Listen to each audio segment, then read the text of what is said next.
സേതുവിനോട് ദേഷ്യത്തോടെ തന്നെ സ്നേഹ സംസാരിക്കുകയാണ്. ഇനിയിപ്പോൾ അച്ഛൻ എന്ത് ചെയ്യുമെന്ന് പറഞ്ഞാലും ശരി, ഞാൻ ഈ കേസ് പിൻവലിക്കാൻ പോകുന്നില്ല. ഇത് കേട്ട് ആതിര പറയുന്നുണ്ട്. കേസും കോടതിയും ഒക്കെ നിന്റെ കാര്യം. നീ എന്തുദ്ദേശിച്ചാ അത് അനാഥ കൊച്ചാണെന്നൊക്കെ പറയുന്നത്? ആ കൊച്ചിന് എന്റെ ചേച്ചിയും ചേട്ടനുമുണ്ട്. ഇനി ഒരിക്കൽ കൂടി നീ ആ വാക്ക് ഉപയോഗിച്ചാലുണ്ടല്ലോ. അർച്ചന പറയുന്നുണ്ട്. ആതിരെ മിണ്ടാതിരിക്കാം. ആതിര പറയുന്നു. ചേച്ചി മിണ്ടാതിരിക്കെ. സ്നേഹ പറയുന്നതിനൊക്കെ നമ്മൾ മിണ്ടാതിരിക്കുന്നത് കൊണ്ടാ അവൾ ഇങ്ങനെയൊക്കെ തലയിൽ കയറുന്നത്. ഞാനോ എന്റെ ചേച്ചിയോ അച്ഛനോട് ആവശ്യപ്പെട്ടിട്ടില്ല എന്ന് അച്ഛൻ പറഞ്ഞത് നീയും കേട്ടതല്ലേ? അച്ഛൻ അച്ഛന്റെ ഇഷ്ടത്തിന് ഓരോന്നും ചെയ്യുന്നതിനിടയിൽ നീ എന്തിനാ ഞങ്ങളുടെ മക്കളെ പിടിച്ചിടുന്നത്? പല തവണയായി നീ ഈ ശാപം പിടിച്ച വാക്കുകൾ പോലത്തെ സംസാരം കുഞ്ഞുങ്ങളുടെ നേരെ സംസാരിക്കുന്നു. നിനക്ക് അച്ഛനോട് എന്തെങ്കിലും പറയാനുണ്ടെങ്കിൽ നീ പറഞ്ഞോ. അതിനിടയ്ക്ക് ഞങ്ങളുടെ കുഞ്ഞുങ്ങളെ പിടിച്ചിട്ടാലുണ്ടല്ലോ. അനഘയും സ്നേഹയോട് പറയുന്നു. അല്ലെങ്കിലും സ്നേഹയ്ക്ക് ഇപ്പോൾ ഒരു ബോധവുമില്ല. മുൻപ് നീ ഇങ്ങനെയൊന്നും അല്ല ആയിരുന്നില്ലല്ലോ. നിന്റെ മാറ്റം എങ്ങനെയുള്ളതായാലും ആർക്കു വേണ്ടിയുള്ളതായാലും മറ്റുള്ളവരെ അതിലേക്ക് വലിച്ചിഴക്കരുത്. ആ സമയത്താണ് സച്ചിയും സന്ദീപും നന്ദനും അവിടേക്ക് വരുന്നത്. എന്താ അച്ഛാ, എന്താ ഇവിടെ ബഹളം എന്ന് നന്ദൻ ചോദിക്കുന്നു. എന്റെ ഇഷ്ടങ്ങളെയും തീരുമാനങ്ങളെയും സ്നേഹയ്ക്ക് അംഗീകരിക്കാൻ സാധിക്കില്ലെന്ന്. എന്റെ തീരുമാനങ്ങളെ അവൾ നിയമപരമായി നേരിടുമെന്ന് സേതു പറയുന്നു. കുഞ്ഞുങ്ങളുടെ പേരിൽ അങ്കിൾ സ്വത്തുക്കൾ എഴുതി വെക്കുന്നതിനെ പറ്റി സ്നേഹ കോടതിയിൽ നിന്നും സ്റ്റേ വാങ്ങി. അതിനെപ്പറ്റിയാണ് ഇവിടെ സംസാരിക്കുന്നത് എന്നും ഇതാണ് ഇവിടെ പ്രശ്നമെന്നും അനഘ പറയുന്നു. സ്നേഹേ, നിനക്ക് എന്താണ് പറ്റിയത്? അച്ഛന്റെ തീരുമാനങ്ങൾ ഞങ്ങൾ ആരും ചോദ്യം ചെയ്യാറില്ല എന്ന് നന്ദൻ പറയുമ്പോൾ സ്നേഹ പറയുന്നു. ചോദ്യം ചെയ്യുകയല്ല നന്ദേട്ടാ. തെറ്റാണെങ്കിൽ അത് പറഞ്ഞ് മനസ്സിലാക്കുകയാണ് വേണ്ടത്. അച്ഛൻ എടുക്കുന്ന എല്ലാ തീരുമാനങ്ങളും ഇങ്ങനെ ശരിവെച്ചാണ് ഇവിടെ സമാധാനമില്ലാത്തത്. അച്ഛൻ അച്ഛന്റെ ഇഷ്ടത്തിന് ഓരോന്നും ചെയ്യുമ്പോൾ അത് ബാധിക്കുന്നത് നമ്മളെ കൂടിയാണെന്ന് സ്നേഹ പറയുന്നു. സ്നേഹേ, ഇപ്പോൾ നിന്റെ പ്രശ്നം എന്താണ്? അച്ഛന്റെ സ്വത്തോ പണമോ? നിനക്ക് ഇട്ട് മൂടാനുള്ളത് അച്ഛൻ തരും. പിന്നെ എന്തിനാ നീ സ്വത്തുക്കളുടെ പേരിൽ ഇങ്ങനെ വഴക്കുണ്ടാക്കുന്നത് എന്ന് സന്ദീപ് ചോദിക്കുന്നു. വഴക്കുണ്ടാക്കുന്നതല്ല. ഈ പറഞ്ഞ സ്വത്തുക്കളെല്ലാം അച്ഛൻ സന്ദീപേട്ടന്റെ മകളുടെ പേരിൽ എഴുതി വെക്കട്ടെ. എനിക്കൊരു പരാതിയുമില്ല. പക്ഷെ ആരാന്നോ എന്താന്നോ അറിയാത്ത ഒരു കൊച്ചിനെ ഞാനും കൂടി അനുഭവിക്കേണ്ട സ്വത്തുക്കൾ എഴുതി കൊടുക്കുന്നതാണ് ഞാൻ എതിര് പറയുന്നത്.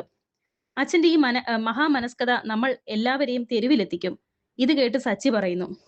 എന്റെ മോൾക്ക് നിന്റെ ഒരു സ്വത്തും വേണ്ട സ്നേഹേ. അതിന് ഞങ്ങൾ ആരും വരുന്നുമില്ല. എന്റെ മോൾക്ക് വേണ്ടത് ഉണ്ടാക്കി വെക്കാനേ എനിക്കറിയാം. നെല്ലിശ്ശേരിയിലെ സ്വത്തിന്റെ 1% പോലും എനിക്കോ എന്റെ മകൾക്കോ ഭാര്യയ്ക്കോ ആവശ്യമില്ല. അത് സച്ചിയേട്ടനല്ലേ? ഭാര്യയ്ക്ക് അതിലാ നോട്ടം മുഴുവൻ എന്ന് സ്നേഹ പറയുന്നു. ഇവരുടെ ആർത്തിയാണ് ഇതിനൊക്കെ കാരണം. കുഞ്ഞുങ്ങൾ ഉണ്ടാകില്ലെന്ന് കണ്ടപ്പോൾ സ്വത്തുക്കൾക്ക് വേണ്ടി എവിടുന്നോ ഒരു കുഞ്ഞിനെ എടുത്തോണ്ട് വന്നിട്ട് അതിനുവേണ്ടി നാടകം കളിക്കുകയാണ്. സച്ചിയേട്ടൻ ഭാര്യയുടെ പക്ഷം നിന്ന് സംസാരിക്കുമ്പോൾ എനിക്ക് സച്ചിയേട്ടന് പുച്ഛമാണ് തോന്നുന്നത്.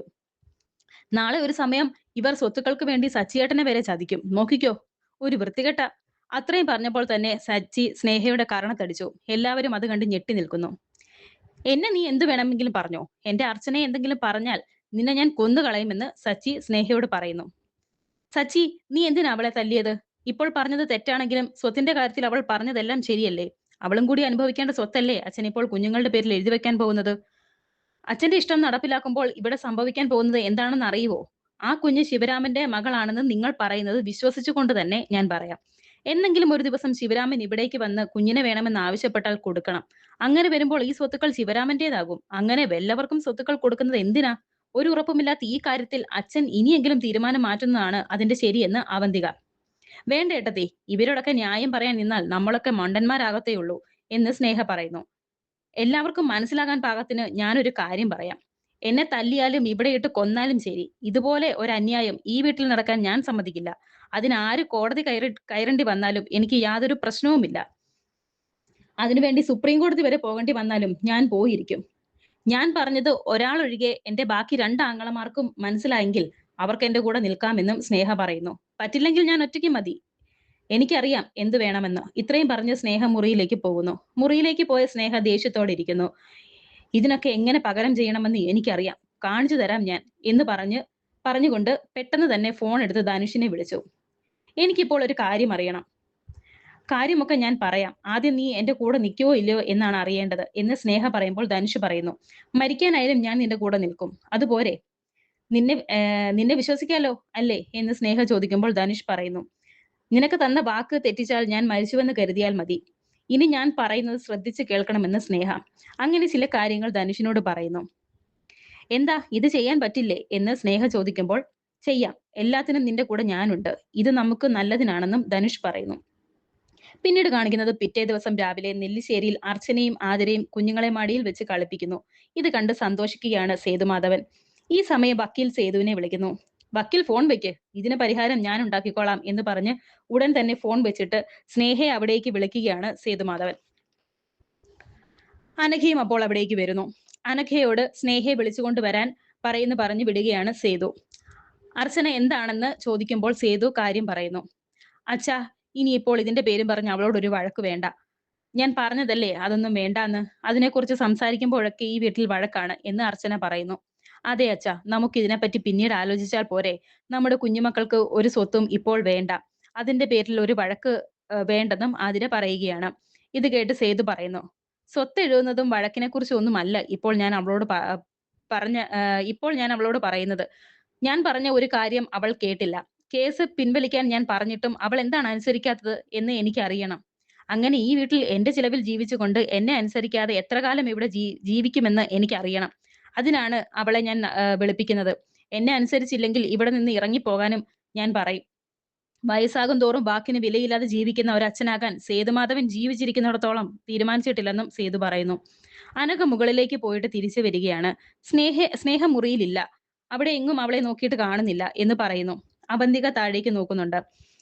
രാവിലെ താഴേക്ക് കണ്ടില്ലല്ലോ എന്ന് ആതിരയും പറയുന്നു. ഞാൻ മുറ്റത്തൊക്കെ ഒന്ന് നോക്കട്ടെ എന്ന് പറഞ്ഞ് അനഘ ഇപ്പോൾ മുറ്റത്തേക്ക് പോകുന്നു. അവന്തികയ്ക്ക് മനസ്സിലായിട്ടില്ല സ്നേഹ ഇപ്പോൾ എവിടേക്കാണ് പോയിരിക്കുന്നതെന്ന്. കാര്യമറിയാൻ അവന്തിക ധനുഷിന്റെ ഫോണിലേക്ക് വിളിച്ചു നോക്കുന്നു. എന്നാൽ ധനുഷ് ഫോൺ കട്ട് ചെയ്യുകയാണ്. വീണ്ടും വീണ്ടും അവന്തിക ധനുഷിനെ വിളിക്കുന്നു. നീ എവിടെയാണെന്ന് ചോദിക്കുമ്പോൾ ധനുഷ് പറയുന്നു, ഞാൻ ഇവിടെയുണ്ട്.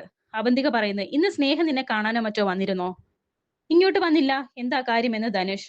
അവളെ ഇവിടെയൊന്നും കാണുന്നില്ല. അതാ നിന്റെ അടുത്ത് ഉണ്ടോ എന്ന് ചോദിച്ചത്. ഇല്ല, ഇങ്ങോട്ട് വന്നിട്ടില്ല എന്ന് ധനുഷ് പറയുമ്പോൾ അപ്പോൾ തന്നെ മൂർത്തി അവിടേക്ക് വന്ന് പറയുന്നു, ധനുഷെ, കല്യാണഹാരമൊക്കെ പൂജാരി ഏൽപ്പിച്ചിട്ടുണ്ട് എന്ന്. ഇത് അവന്തിക കേൾക്കുന്നു. സത്യം പറ, നീ ഇപ്പോൾ എവിടെയാണ്? അവന്തിക ദേഷ്യത്തോടെ ചോദിക്കുന്നു. ഞാനിപ്പോൾ വീട്ടിലാണ്, ധനുഷ് പറയുന്നു. കള്ളം പറയുന്നടാ വൃത്തികെട്ടവനെ. ഇന്ന് നിന്റെയും മറ്റവളുടെയും കല്യാണമാണോ? ദേ, വീണ്ടും വീണ്ടും നീ എന്നെ പൊട്ടിയാക്കരുത്. നീ മര്യാദയ്ക്കുള്ളത് പറ എന്ന് അവന്തിക ചോദിക്കുമ്പോൾ തന്നെ ധനുഷ് പറയുന്നു, ഇന്ന് എന്റെയും സ്നേഹയുടെയും വിവാഹമാണ്. നീ ദേഷ്യപ്പെടരുത് എന്ന് ധനുഷ് പറയുന്നു. പിന്നെ മുന്നിൽ നിന്ന് നടത്തി തരണോ ഞാൻ എന്ന് അവന്തിക ചോദിക്കുമ്പോൾ ധനുഷ് പറയുന്നു, അതാണ് ചെയ്യേണ്ടിയിരുന്നത്. കാരണം ഇതൊരു ഡ്രാമ മാത്രമാണ്. അവന്തിക പറയുന്നു, ഡ്രാമ മാത്രമാണെങ്കിൽ നീ അതെന്നോട് പറയുമായിരുന്നു. ഓരോന്നും ഒളിച്ചും പാത്തും ചെയ്തു വെച്ചിട്ട് പിടിക്കപ്പെടുമ്പോൾ ഡ്രാമയാണ് പോലും. അവന്തികെ, നീ ഞാൻ പറയുന്ന ഒന്ന് കേൾക്ക്. ഇതിപ്പോൾ സ്നേഹ പറയുന്നത് ചെയ്യാനേ എന്നെ കൊണ്ട് കഴിയൂ. അവളുടെ എല്ലാ കൂട്ടിനും നിന്നു കൊടുത്തേ എനിക്കിപ്പോൾ പറ്റൂ. എങ്കിൽ മാത്രമേ എനിക്ക് വീണ്ടും നെല്ലിശ്ശേരിയിൽ എത്താൻ പറ്റൂ. ഞാൻ മനസ്സുകൊണ്ട് ഒരിക്കലും അംഗീകരിക്കാൻ കഴിയാത്ത ഒരു താലി അവളുടെ കഴുത്തിൽ കെട്ടുമ്പോൾ ധനുഷിന്റെയും അവന്തികയുടെയും ഒരു ജീവിതമാണ് തുടങ്ങുന്നത്. നെല്ലിശ്ശേരി വീടിന്റെ മൂലക്കല്ല് ധനുഷിന്റെ ആദ്യത്തെ അടിയാണ് ഈ വിവാഹം. നിനക്ക് എന്നെ വിശ്വസിക്കാമെന്ന് ധനുഷ്. നീ പറഞ്ഞതുപോലെയൊക്കെ ആണെങ്കിൽ സാരമില്ലെന്ന് അവന്തിക. അവസാനം നീ എന്നെ ചതിക്കില്ലല്ലോ എന്നും ചോദിക്കുന്നു. ധനുഷ് അവന്തികയെ വിട്ടുപോകുന്ന ദിവസം ധനുഷിന്റെ മരണമാണ്. ജീവനുള്ള കാലം മുഴുവനും ധനുഷ് അവന്തികയുടേതാണ്. ഒരു സ്നേഹിക്കും അതിൽ ഒരവകാശവുമില്ലെന്ന് ധനുഷ് പറയുന്നു. അപ്പോൾ ശരി, നീ എല്ലാം കഴിഞ്ഞിട്ട് വിളിക്കെന്ന് പറഞ്ഞ് അവന്തിക ഫോൺ വെക്കുന്നു. അവന്തികയെ കൺവീൻസ് ചെയ്യാനാണോ ധനുഷിന് പ്രയാസം? നിനക്കറിയില്ല ശരിക്കും ഈ ധനുഷിനെ എന്ന് ഫോൺ വെച്ചതിന് ശേഷം മനസ്സിൽ വിചാരിക്കുന്നു ധനുഷ്. നിന്റെ വാചകത്തിൽ കൺവീൻസ്ഡ് ആകുന്ന അവന്തികയല്ലേ ഞാനിപ്പോൾ. അവന്തികയെ ധനുഷിന് ശരിക്കും അറിയില്ല. എനിക്കറിയാം എന്താ വേണ്ടതെന്ന് എന്നൊക്കെ അവന്തിക വിചാരിക്കുന്നു.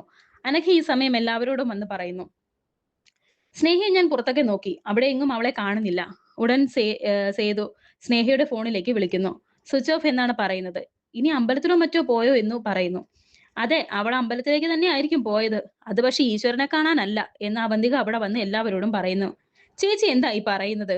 അമ്പലത്തിലേക്ക് പോകുന്നത് പിന്നെ എന്തിനാണെന്ന് അനഘ ചോദിക്കുമ്പോൾ അവന്തിക പറയുന്നു, എന്റെ സംശയം ശരിയാണെങ്കിൽ ഇന്ന് ധനുഷിന്റെയും സ്നേഹയുടെയും വിവാഹമാണ്. ഇത് കേട്ട് എല്ലാവരും ഞെട്ടി. ധനുഷ് പൂക്കടയിൽ നിന്ന് വിവാഹമാല വാങ്ങിച്ചു കൊണ്ടുപോകുന്നത് കണ്ട് എന്റെ ഒരു ഫ്രണ്ടാണ് വിളിച്ചു പറഞ്ഞത്. ഒന്നെങ്കിൽ ഏതെങ്കിലും അമ്പലം, അല്ലെങ്കിൽ രജിസ്റ്റർ ഓഫീസ്. അതെനിക്ക് ഉറപ്പാണെന്ന് അവന്തിക പറയുന്നു. എങ്കിൽ പിന്നെ നമുക്ക് വേഗം ചെന്ന് നോക്കാമെന്ന് അർച്ചന പറയുമ്പോൾ അവന്തിക പറയുന്നു, എവിടെയാണെന്ന് പറഞ്ഞാ പോയി നോക്കുന്നത്? അവളോട് നമ്മൾ തിരിച്ചും മറിച്ചും പറഞ്ഞതല്ലേ ആ ബന്ധത്തിൽ നിന്നും ഒഴിഞ്ഞു മാറാൻ. അവള് കേട്ടോ? എന്നിട്ട് പിന്നെ എന്തിനാ അവളുടെ പിറകെ പോകുന്നത്? കുറച്ചുനാൾ കഴിയുമ്പോൾ പഠിച്ചോളും എന്ന് കരുതി നമുക്ക് സമാധാനത്തോടെ ഇരിക്കാൻ പറ്റുമോ എന്ന് ആതിര. നന്ദനും സച്ചിയും സന്ദീപും അവിടേക്ക് വന്നു. എന്താ എന്താ എല്ലാവരും ഇങ്ങനെ നിൽക്കുന്നത് എന്ന് ചോദിക്കുന്നു. സ്നേഹ നമ്മളെല്ലാം ചതിച്ചല്ലോടാ മക്കളെ എന്ന് സേതു പറയുമ്പോൾ സച്ചി പറയുന്നുണ്ട്, ചതിക്കാനോ? അവൾ എന്ത് ചെയ്തു? കാര്യം എന്താണെന്ന് പറയ് എന്ന് സന്ദീപ് ചോദിക്കുമ്പോൾ അവന്തിക പറയുന്നു, കാര്യം ഞാൻ പറയാം. സ്നേഹ ഇവിടെയെങ്ങും കാണുന്നില്ല. ധനുഷിനൊപ്പം പോയെന്ന് അന്വേഷിച്ചപ്പോൾ അറിയാൻ കഴിഞ്ഞത്. സച്ചിയേട്ടാ, നമുക്കൊന്ന് പോയി അന്വേഷിച്ചിട്ട് വരാം. എന്തെങ്കിലും സംഭവിക്കുന്നതിന് മുൻപ് അവളെ കൂട്ടിക്കൊണ്ട് വരണമെന്നും അർച്ചന പറയുന്നു. നന്ദ, ചെല്ല്, പോയി അന്വേഷിക്ക്. എനിക്ക് ഉടനെ അവളെ കാണണം. പോയി കൂട്ടിക്കൊണ്ട് വരണം നിങ്ങൾ എന്ന് സേതു. അന്വേഷിക്കാം അച്ഛാ, എവിടെയുണ്ടെങ്കിലും കണ്ടുപിടിച്ച് കൊണ്ടുവരാം എന്ന് പറഞ്ഞ് നന്ദനും സച്ചിയും സന്ദീപും പോകുന്നു. അനഘേ, നീ മോളെ ഒന്ന് നോക്കണേ, ഞാനും കൂടി പോയിട്ട് വരാം എന്ന് പറഞ്ഞ് കുഞ്ഞിനെ അനഘയെ ഏൽപ്പിച്ചിട്ട് അർച്ചനയും കൂടി പോകുന്നു. ആകെ തകർന്ന നിലയിൽ ഇരിക്കുകയാണ് സേതുമാധവൻ. ഈ സമയം ഒരു ഓട്ടോയിൽ സ്നേഹ ക്ഷേത്രത്തിലേക്ക് പോയിക്കൊണ്ടിരിക്കുകയാണ്. ബാക്കി എല്ലാവരും സ്നേഹയെ അന്വേഷിച്ച് കാറിൽ